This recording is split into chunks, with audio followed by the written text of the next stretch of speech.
This song was written a long time ago, probably in 2010 or 2009. It was originally a poem, and then I fashioned it to be a blues song. Ironically enough, I was just writing poetry for years of my life. And at the time, the band me and Doug were in was over, where we both played guitar. It was Japanese stuff. I did a lot of extra pan covers, dual solos, heavy metal, that sort of thing. Uh, so, sadly and ironically enough, I was dating this girl named Jenny. I could use that much of her name.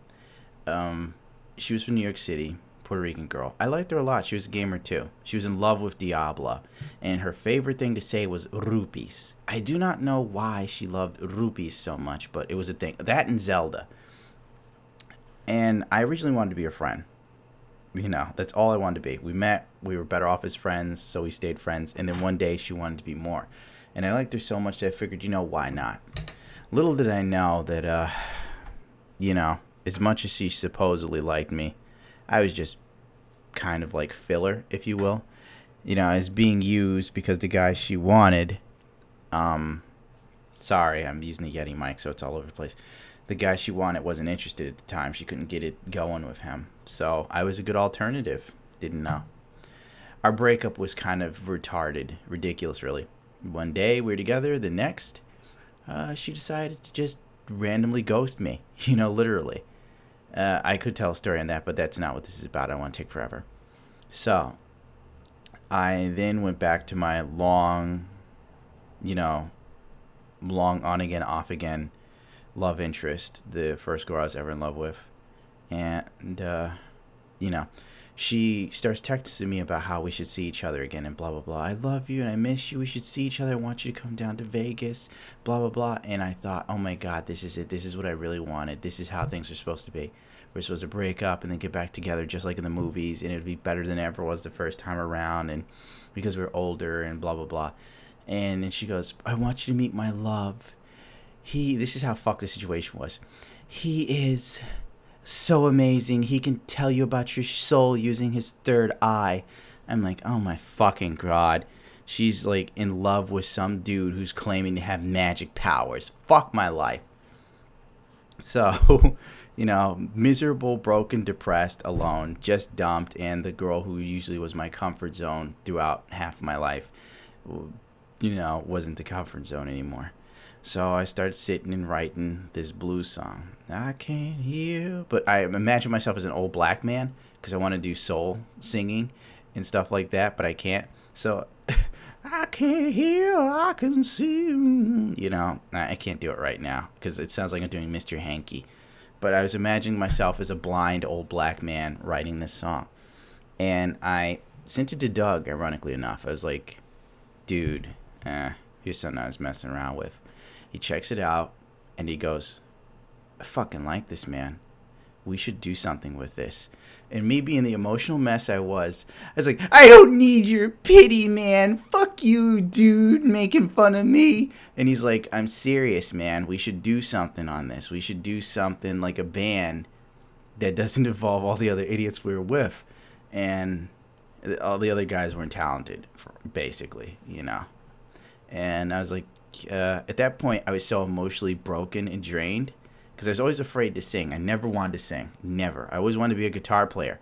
I wanted to be Jimmy Page. I wanted to be Joe Perry.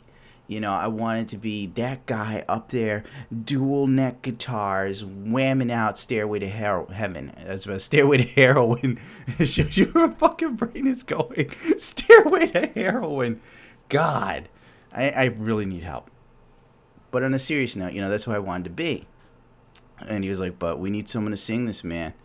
And he knew I could sing, ironically. I forgot how he found out because it was like a closely guarded secret for me. And he said, but we need someone to sing. And I'm like, fuck it. I don't care. I'll sing, dude. I'll do it. I got nothing left to lose. If people hate me, I don't care. The girl I'm in love with is with a fucking televangelist. And my girlfriend just dumped me during a wedding. I don't care. I'll do whatever. And that's what kind of started the whole thing. We were going to his apartment, which was in the heart of the ghetto. You know, like he didn't belong there. He was white as snow, and me, I'm dressed like a fucking cross between a cowboy and Axl Rose. So yeah, the ghetto is not the place. But you know, we recorded it there, and from there we sent it to a guy who produced music locally, and he's like, "This is good. We need to do something." And blah blah blah, and the ball started rolling from there. And we started building a band. So yeah, this explanation was way too long. I'm sorry. Where's the stop button?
Oh my god, I just realized I didn't explain what the fuck this song is about. I'm fucking stupid, dude.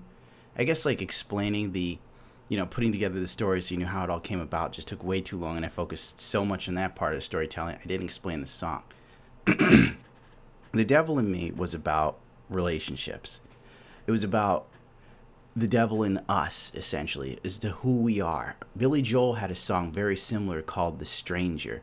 I suggest you listen to it, you know, if you're into classic rock and so on and so forth. It's a very explanatory song, and I liked it, but I didn't hear The Stranger at the time I wrote this. I wrote it because people tell lies to themselves and to other people. You can't hear, but you can see, you know, the devil in you, the devil in me. Because sometimes people lie to you, so you just take that in, but you can see what they're doing to you. A lot of people say, like, love is not when someone tells you they love you, but what they do for you. You don't hear it. You see what they're doing. So it was kind of like a reversal of that. And it was very self-explanatory of my life at the time. My hair was dyed blood red.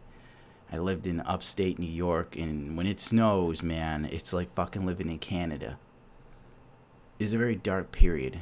Emotional and mental manipulation. It's a power struggle that reminds me of something Oscar Wilde once said. He said, everything is about sex. Except sex. Sex is about power. In relationships, often, this happens a lot to young men. I don't know how women live, but I know how young men go through things where sometimes you end up a guy that a girl has in case of an emergency. Like you're that background guy. You're not a second choice, but a last resort. So when all of her options are expended, then she goes and runs to you and uses you to make her feel better about herself emotionally, physically, mentally. And then when she feels her confidence is back up, she leaves you for dead and goes off to the next guy that she actually feels is worth it. And then the process often repeats itself till they find a guy that stays with them. And that background guy that they use as a emotional tampon just gets dumped by the wayside. It's a very sick, abusive, and twisted thing that destroys people mentally and emotionally. I know I was on the receiving end of it, and I know it has shaped me a lot as a person. Not in a good way, I feel.